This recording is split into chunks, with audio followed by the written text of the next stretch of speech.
Assalomu alaykum hurmatli uzr ko'ruvchilar. Dunyo Uyg'ur qurultayi to'g'ri televiziyasi kundalik xabarlar programmasiga xush keldinglar. Men Hidoyat Musajon. Aziz ko'ruvchilar, tuvanda diqqatinglar bugungi xabarlar programmamizning tafsilotida bo'lsin. Ko'plagan demokratik ellarning o'xshamagan shaklda boyqut qilishiga, shundaqla xalqaro kishilik huquq tashkilotlari va Uyg'ur, Tibet, Hong Kong, Tayvan, Mongol tashkilotlarining yer shariy xarakterli kuchlik noroziligiga uchrab kelgan 2022-yillik Beijing irqiy qirg'inchilik olimpikining ochilish murosimi bugun. Ya'ni 4-fevral kuni Beijing vaqti kech soat 20 da nihoyatda osondagi g'ayri-demokratik davlatlarning boshliqlarining qatnashishida o'tkazildi. Xabarlardan ma'lum bo'lishicha, bugungi ochilish murosimiga oran 21 davlatning rahbari qatnashgan bo'lib, ularning mutlaq ko'p qismi Rossiya prezidenti Vladimir Putin, Pokiston bosh ministri Imron Xonni o'z ichiga olgan hokim mutlaq davlatlarning rahbarlaridan iborat. Chet ellik siyosiy kuzatuvchilar Xitoy hokimiyatining aslida bu qitimqi olimpik orqali yetmoqchi bo'lgan siyosiy va iqtisodiy maqsadlarga aslo yetilmaganligini, bugun boshlangan Beijing qishliq olimpikini Xitoyning mayli siyosiy jihatdan bo'lsin yoki iqtisodiy jihatdan bo'lsin og'ir mag'lubiyatga uchratgan bir tarixiy olimpik ekanligini bayon qilishmoqda. Chet el matbuotlarida ko'rsatilishicha, Xitoy hukumatı aslida bu qitimqi olimpik yig'iniga 3 milliard 900 million Amerika dollari mablag' soladiganligini e'lon qilgan bo'lsa-mu, ammo bu qitimqi olimpik yig'inining umumiy chiqimi 38 milliard 500 million yuandan eshib ketib, Xitoyga iqtisodiy jihatdan og'ir yuk keltirgan. Undan boshqa Xitoy hukumatı yana o'zining yer bilan yakson bo'lgan obrazini yaxshilash uchun Beijingdagi musobaqaga qatnashish uchun kelgan chet ellik har bir tan harakatchiga qimmati 1000 Amerika dollaridan oshadigan yanfun, uzuk, halqa qatorliq buyumlarni sovg'a qilgan.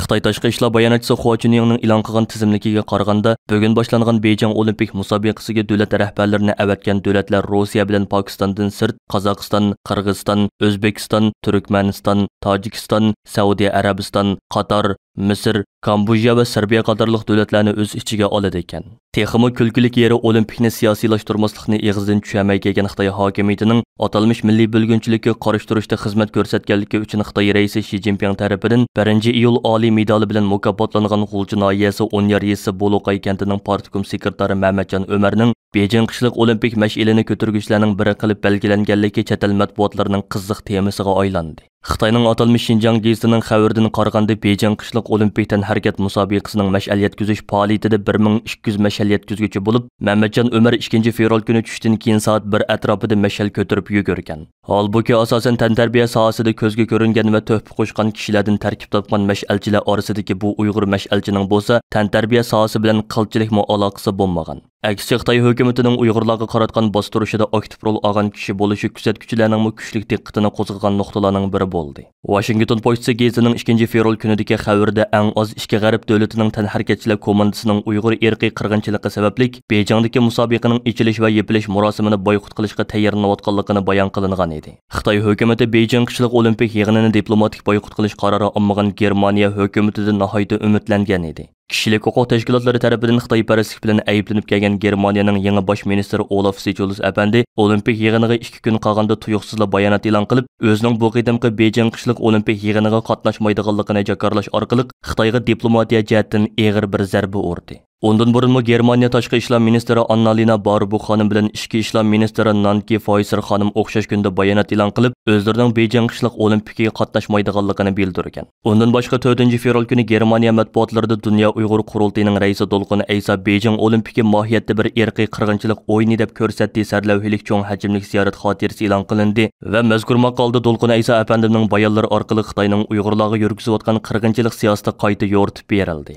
Xitoyga yana bir zarba olimpik boshlanishidan bir kun burun Hindistondan keldi. Hindiston hukumati 3-fevral bayonot e'lon qilib, Xitoy hukumatining 2020-yili 6-oyda Galvan vodisida Xitoy Hindiston chegara qo'g'dash askarlari orasida yuz bergan qonliq to'qinishga qatnashgan Xitoy askarini bu qitimliq Beijing qishliq olimpik musobaqasining mash'alchisi qilganligiga norozilik bildirish bilan birga bu qitimqi olimpika diplomatik boyqut e'lon qilganligini jakarladi. Bugun boshlangan 2022-yillik Beijing qishliq olimpik musobaqasi oldida yana Twitter qatorliq ijtimoiy taratqularda olimpik musobaqasini ko'maymiz nomli hashtag harakati boshlangan bo'lib, bu harakatda keng tomoshabinlarning musobaqaning ochilish murosimini ko'masligi va bu orqali Xitoyning ham shundaqla musobaqani ulab tarqatayotgan televiziya kanallarining irqiy qirg'inchilik olimpikidan foyda olmasligiga kapolatlik qilish chaqiriqi qilinmoqda. Undan boshqa 3-fevral kuni Yevropa musulmonlar munbiri va uning Angliya qatorliq davlatlardagi sho'balarga maxsus bayonot e'lon qilib, zolim Xitoy hokimiyatining Sharq Turkiston musulmonlariga yurgizayotgan irqiy qirg'inchiligini qattiq ayblash bilan birga bugun boshlangan 2022-yillik Beijing qishliq olimpikini boyqut qiladiganligini yana qayta jakarladi. Chet ellardagi har qaysi tashkilotlarimizning, fidokor siyosiy faoliyatchilarimizning va jasur xalqimizning 2 yildan ko'proq vaqtdan buyon dunyo miqyosida 2022 yillik Beijing qishliq olimpikini boyqut qilish maqsadida tinimsiz ilib berayotgan norozilik harakatlari natijasida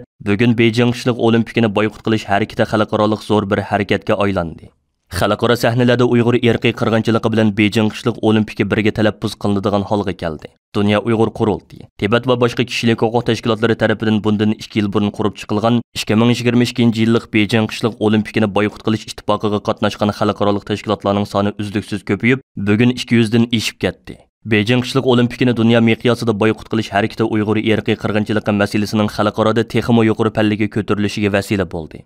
Bugun Beijingda boshlangan qishliq olimpik musobaqasini umumyuzlik yoki diplomatik boyqut qilish masalasi bugun kishilik huquq, demokratiya ham g'arb qimmat qarshi nuqtasidan g'arb davlatlari duch kelayotgan ig'ir sinoqlarning biriga aylandi. Hozirga qadar Amerika, Angliya, Kanada, Avstraliya, Yangi Zelandiya, Litva, Belgiya, Avstriya, Hindiston, Germaniya qatorliq ko'plagan davlatlar 2022 yillik Beijing qishliq olimpik musobaqasini diplomatik boyqut qilganligini yoki turli sabablar bilan bu musobaqaga davlat rahbarlarini qatnashtirmaydiganligini e'lon qildi.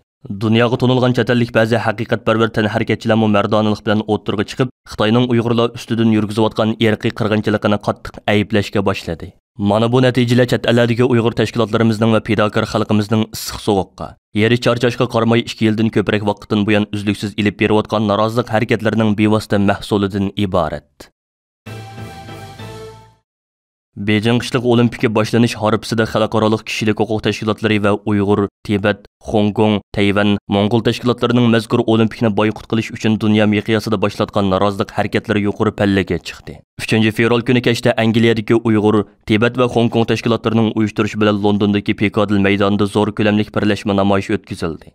Mingdan ortiq kishi qatnashgan bu qitimqi hayvatlik namoyishga Angliya parlamenti yuqori palata a'zosi David Elton, parlament a'zosi Nusrat G'ani xonim va Afzalxon qatorliqlar qatnashib so'z qildi. Ular so'zlarida Xitoyning olimpik musobaqasi orqali xalqaroning diqqatini burishiga yo'l qo'ymaydiganligini, Xitoyning Uyg'urlarga yurgizayotgan irqiy qirg'inchiligini, Tibetlar va Hong Kongliklarga qilayotgan zulmini har fursatda ta'kidlaydiganligini bildirishdi. Namoyishchi ammo bu qitimliq olimpik musobaqasini tarqatadigan axborot organlari, muxbirlar va televiziya kanallarını Xitoyning tashviqotiga moslashmaslikni talab qilishdi.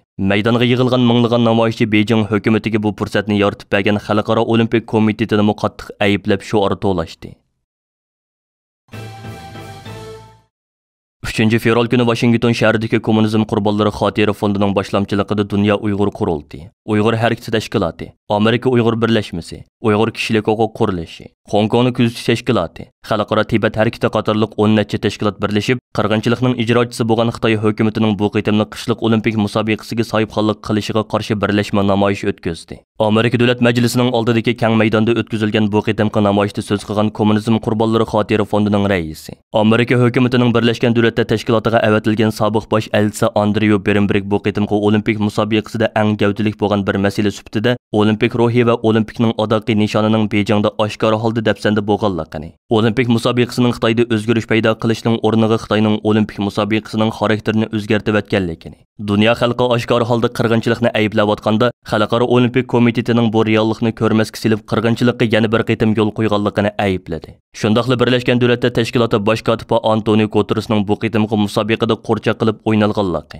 Birlashgan Davlatlar tashkiloti kishilik huquq oliy kengashining raisi Michel Bacheletning hozirgacha Uyg'urlar haqida dokladni e'lon qilmay besib yetib alayda tilga oldi. O so'zining oxirida ko'p qism demokratik davlatlar va islom ellarining mushundoq ochiq reallikqa qarata sukut qilishni tanlab olganligini ayblab, sizlarga nomus deb xitob qildi. Uyg'ur kishilik huquq qurilishining direktori Umar Qanat apandi bu qitimliq olimpik musobaqasining qirg'inchilik musobaqasi ekanligini alayda ta'kidlab, Xi Jinping qirg'inchilikni ijro qiluvchi bo'lsa, xalqaro olimpik komitetining raisi Thomas Bach musobaqa haqidagi barliq takliflarni rad qilib, bu qirg'inchilikning amalga oshishiga sharoit yaratib berguchi deb ko'rsatdi. Namoyishda Amerika Avam palatasining a'zosi Christopher Sims apandi alayda so'z qilib mundaq dedi. 2022 yillik qishliq olimpik musobaqasining sohibxonligi nomussizlarcha Xitoy hukumatiga berilgan edi. Mana endi bu musobaqa boshlanish oldida turganda biz Uyg'urlarning qirg'inchilikka uchrayotganligini, shuningdek majburiy emgakning qurboni bo'layotganligini ko'rmoqdamiz. Shu sababdan bugun biz zulm qilguvchilar bilan emas, balki zulmga uchirguvchilar bilan bir safda turamiz. Bu qitimqi yig'inga alayda taklif bilan qatnashgan Uyg'ur faoliyatchilardan Dunyo Uyg'ur qurultiyi ijroiya komitetining muavin raisi Ilshad Hasan, Amerika Uyg'ur birlashmasining hay'at a'zosi Alfidor Iltabir, Uyg'ur harakati tashkilotining xodimi Bobur Ilchi qatorliq Uyg'ur faoliyatchilarmi ayrim so'z qildi. Ular so'zlarining shaxsiy kechirmishlari hamda muhojiratdagi Uyg'urlarning qismatlarini misol keltirgan holda, navbatda Uyg'ur jamiyati duch kelayotgan qirg'inchilik va insoniyatga qarshi jinoyatlarning amaliyoti yolg'iz Uyg'urlar uchun emas, balki dunyo uchunmi zo'r bir ofatning beshorati ekanligini. Bundaq bir ochiq reallik oldida Xalqaro Olimpik komitetining 2022-yillik qishliq olimpik musobaqasiga sohibxonlik qilish huquqini Beijing shahriga berishning o'zi ularning nizomnomasidagi kishilik huquq majburiyati moddalariga xilof ekanligi. Bir qism xalqaro shirkatlar, masalan Alibaba, Coca-Cola, Intel, Panasonic, Samsung, Toyota qatorliqlarning bu qitimliq qirg'inchilik musobaqasini iqtisodiy jihatdan qo'llashi mohiyatda Xitoy hukumatining ashu xil qabih jinoyatlarga sherik bo'lganligi barobar ekanligini alohida ta'kidladi. Dunyo Uyg'ur qurultiyi bu yil 13 yanvar kuni maxsus chaqiriqnoma e'lon qilib, har qaysi allarda faoliyat olib berayotgan butun tashkilotlarimizni, siyosiy faoliyatchilarimizni va avom xalqimizni Beijing irqiy qirg'inchilik olimpiki boshlanadigan bugun, ya'ni 4-fevral kuni o'zlari turishliq davlatlarda ham Beijing qishliq olimpik yig'inini boykot qilish, ham G'ulji qirg'inchiligining 25-yilligini xotirlash munosabati bilan bir tutash holda keng ko'lamlik norozilik faoliyatlarini uyushtirishga chaqirgan edi. Bu munosabat bilan bugun, ya'ni 4-fevral kuni Avstraliyaning Sidney, Melbourne va Adelaide shaharlarida Beijing qishliq olimpikini boykot qilish, shundaqli 5-fevral G'ulji inqilobining 25-yilligini xotirlash namoyishlari o'tkazildi. Avstraliya Uyg'ur jamiyati bilan Tibet va Hong Kong tashkilotlarining uyushtirishida Sidney shahar markaziga to'plangan namoyishchilar bugun boshlangan Beijing qishliq olimpikini yana bir qitim boykot qilish bilan birga Xitoydagi zolim va diktator bir davlatda olimpik o'tkazishni qaror qilgan Xalqaro Olimpik komitetiga la'nat o'qishdi. Victoria Uyg'ur jamiyatining uyushtirishi bilan Melbourne shahar markaziga to'plangan namoyishchilarimiz Uyg'urlarga qarta irqiy qirg'inchilik yurgizayotgan Tibet, Hong Kong va Mongol xalqlariga zulm silayotgan Xitoydagi bir zolim davlatda olimpik o'tkazilishiga yo'l qo'ygan Xalqaro Olimpik komitetini qattiq ayiblash bilan birga xalqaro jamoatchilikni, bo'libmi Avstraliya hukumatining Uyg'urlar duchor bo'layotgan irqiy qirg'inchilikni to'sib qilish uchun Xitoyga qarshi amaliy jazo tadbirlarini yo'lga qo'yishni talab qilishdi. Orqadan namoyishchilar maxsus avtomobil karavani tashkillab, yulduzli ko'k bayrog'imiz bilan bezalgan avtomobillar orqali butun shaharni aylanib yurib namoyishini davomlashtirdi. Undan boshqa yana Avstraliya Tangirtog' Uyg'ur jamiyatining uyushtirishida Adelaide shaharidagi Xitoy konsulxonasi oldiga to'plangan namoyishchilarimiz bugun boshlangan Beijing qishliq olimpikiga la'natlar yog'dirish bilan birga o'zlarining 5-fevral G'ulji shahidlariga bo'lgan hurmati va sevg'inishini ifoda qildi. Bu qitimqi namoyish o'zgacha tus olgan bo'lib, Xitoyning Uyg'urlar ustidan yurgizayotgan irqiy qirg'inchiligini qayta xotirlatib o'tgan tashkilot rahbarlari Avstraliya parlamentini Amerika boshchiligidagi 7 g'arb davlatidan ulgu ilib, Uyg'ur irqiy qirg'inchiligini qabul qilib maxsus qaror chiqarishga chaqirdi. Bugun, ya'ni 4-fevral kuni Yaponiya Uyg'ur jamiyati Yaponiyadagi Tibet, Hong Kong va Mongol tashkilotlari bilan birlikda Xitoyning Tokiodagi bosh elchixonasi oldida norozilik namoyishi o'tkazib, Uyg'urlarga qarta irqiy qirg'inchilik yurgizayotgan Tibet, Hong Kong va Mongol xalqlariga zulm silayotgan Xitoy hokimiyatiga la'nat o'qish bilan birga Beijing irqiy qirg'inchiligiga yo'l qo'ygan Xalqaro Olimpik komitetini qattiq aybladi. Yaponiya Uyg'ur jamiyatining raisi Abdukarim Abdurahmon Apandi va uning sabdoshlari namoyishda qilgan so'zlarida Yaponiya parlamentining 1-fevral kuni Uyg'ur qatorliqlarning ig'ir kishilik huquq vaziyati to'g'risidagi qarorni qabul qilganligiga qayta rahmat etish bilan birga Yaponiyadagi har qaysi shirkatlarni Uyg'ur majburiy amgakiga chetilib qolmaslikka dalolat qildi. Bugun, ya'ni 4-fevral kuni tushdan burun Xalqaro Sharq Turkiston tashkilotlar birligining uyushtirishi va Turkiyadagi Dunyo Uyg'ur qurultiyi vaqti qatorliq ko'plagan Uyg'ur tashkilotlarining hamkorligi bilan Xitoyning Istanbuldagi konsulxonasi oldida keng ko'lamlik birlashma namoyish va axborot e'lon qilish yig'ini o'tkazildi. Bugun boshlangan Beijing irqiy qirg'inchilik olimpikiga la'natlar yog'dirgan namoyishchilarimiz 5-fevral G'ulji inqilobida o'z xalqining erkinligi, hurligi va ozodligi yo'lida qimmatli hayotlarini taqdim qilgan G'ulji shahidlariga bo'lgan hurmatini izhor qilish bilan birga ularning ruhlari uchun Fotiha va duolar o'qishdi. Xalqaro Sharq Turkiston tashkilotlar birligi tarafidan namoyish maydonida e'lon qilingan bayonotda Xalqaro Olimpik komitetining irqiy qirg'inchilik deb atalgan 2022-yillik qishliq olimpikini Xitoydagi zolim bir davlatda o'tkazishga yo'l qo'yishining olimpik tarixiga tushgan bir qora dog' ekanligi ta'kidlanish bilan birga Birlashgan Davlatlar Tashkilotidan, Yevropa Birligidan, Islom hamkorlik tashkilotidan, Turkiya davlatlar tashkilotidan, Xalqaro emgakchilar tashkilotidan va Xalqaro jinoiy ishlar sotidan Uyg'ur irqiy qirg'inchiligini darhol to'sib qilish uchun Xitoyga qarshi yanada unumli jazo tadbirlarini yo'lga qo'yishi talab qilindi. Undan boshqa bugun yana Kanada, Germaniya, Belgiya, Shveysariya va boshqa Yevropa ellarining ko'plagan shaharlarida yuqorqi mazmunlarda norozilik namoyishlari o'tkazildi. Bu vaqtdagi xabarlarni keyingi qitimliq anglatishimizda ayrim diqqatingizga taqdim qilamiz. Hurmatli ko'ruvchilar, Yuqorida Dünya Uyghur Qurultayı To'g'ri televiziyasi kundalik xabarlar programmasini diqqatingizga sundik. Keyin qitimliq programmamizni ko'rishaylik. Ko'rishcha bo'lg'aysizlar. Xayr xo'sh.